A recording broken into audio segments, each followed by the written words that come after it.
আসসালামু আলাইকুম রাহমাতুল্লাহি ওয়া বারাকাতুহু। কি অবস্থা, সবাই কেমন আছেন? আশা করি সবাই ভালো আছেন। আর আপনারা ভালো থাকলে আমিও ভালো থাকি, আলহামদুলিল্লাহ। আজকে সামথিং একটু বিষয় নিয়ে আলোচনা করতে চাচ্ছিলাম। বিষয়টা হচ্ছিল, ইতিমধ্যে এই কয়েকদিন ফেসবুকে ঢুকলে মনে হচ্ছে যে ফেসবুকটা ডিসকভারি চ্যানেলের মতো হয়ে গেছে, শুধু সাপ আর সাপ। আসলে এই সাপের পিছনে কি কোনো কিছু লুকিয়ে আছে? এই জিনিসটা কি আমরা কখনো চিন্তা করি? আসলে ব্যাপারটা হচ্ছে, আমরা তো বাঙালি একটু গুজবে বেশি বিশ্বাসী। আমরা কোনো কিছু শুনলে আবেগে আপ্লুত হয়ে যাই। সেই সাপ রাসেল ভাইপার্স, এটা আসলে অতীত নিশ্চয়ই কমার বেশ ছিল। আর এটা চেয়ে ভয়ঙ্কর ভয়ঙ্কর সাপ আমাদের দেশে আছে। এবং আমরা মনে করি যে আমাদের মাঝেও কিন্তু এই রাসেল ভাইপার্সের মতো বহুত সাপ নিয়ে আমরা বসবাস করি, যেগুলো হয়তো মানুষ রূপী। তাক সেদিকে হয়তো না গেলাম, কিন্তু এই সাপের পিছনে ঘুরতে যেয়ে আমরা বহুত কিছু হয়তো হারিয়ে ফেললাম, ভুলে যাচ্ছি দিন দিন। যেগুলোর মধ্যে হচ্ছে যে সেন্ট মার্টির যে বিষয়টা, 2-3 দিন দেখলাম, তারপরে কিন্তু শেষ। ওইটা ধুয়ে মুছে যাচ্ছে।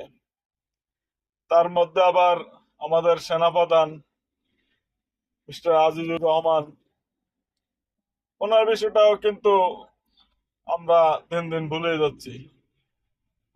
শুনলাম ওরা নাকি অনেক টাকা পয়সা কিভাবে কি করলো না করলো, তার হিসাব শেষ পর্যন্ত কি হলো সেটা জানলাম না। শুধু এই এক সাপ নিয়ে পরে থাকলাম।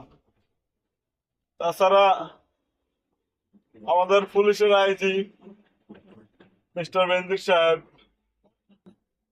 ওনাকে নিয়েও বহুত কিছু শুনলাম 4-5 দিন। তারপরে কিন্তু সবকিছু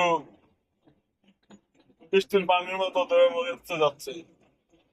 একটা জিনিস খুব সুন্দরভাবে চিন্তা করে দেখলাম, এই সাপ, মিস্টার বেনজির সাহেব, সেনাপ্রধান আজিজুর রহমান, সেন্ট মার্টিন, এদের মধ্যে আবার 15 লক্ষ টাকা দুই ছাগল, একটি ছাগলের কারণে পিতা পুত্রের সম্পর্ক বিচ্ছিন্ন। এগুলো আসলে পুরো হতাশ করার মতো। এগুলা আমাদের দেশের সাংবাদিকরা তুলে ধরে, এবং এগুলো কতটুকু যুক্তি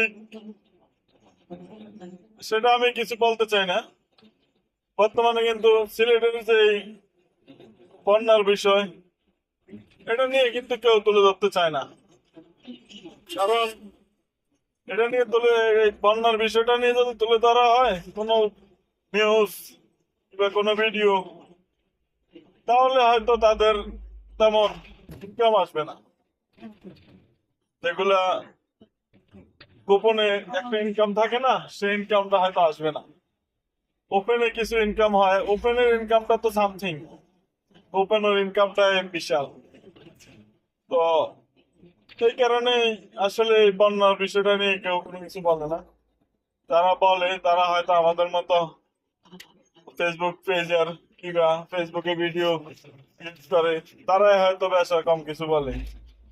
তো আসলে এই ভিডিওটা করার উদ্দেশ্য এতটুকুই যে ফেসবুকে ঢুকলেই দেখি শুধু ওই সাপ নিয়ে কথা। সাপের আড়ালে যে কত কিছু হারিয়ে যাচ্ছে, এই জিনিসগুলো কিন্তু কেউ ফলো করে না। তো ভাবলাম আজকে মার্কেটে আসলাম, যাচ্ছি গাড়ির এক সিটে বসে বসে যাচ্ছি, আর আপনাদের সাথে একটু এই বিষয়গুলো নিয়ে কথা বলার চেষ্টা করছি। আপনারা যে যেখান থেকে দেখছেন, আসলে এই সাপটা নিয়ে পড়ে থাকলে হবে না। দেশ দুনিয়ার, দিন দুনিয়ার খবরও একটু রাখতে হবে। তো কে কোথা থেকে দেখছেন কমেন্টে জানাবেন, লাইক করে পাশে থাকবেন। শেয়ার করে অপর ব্যক্তিকে দেখার সুযোগ করে দেবেন। আল্লাহ হাফেজ, সবাই ভালো থাকবেন।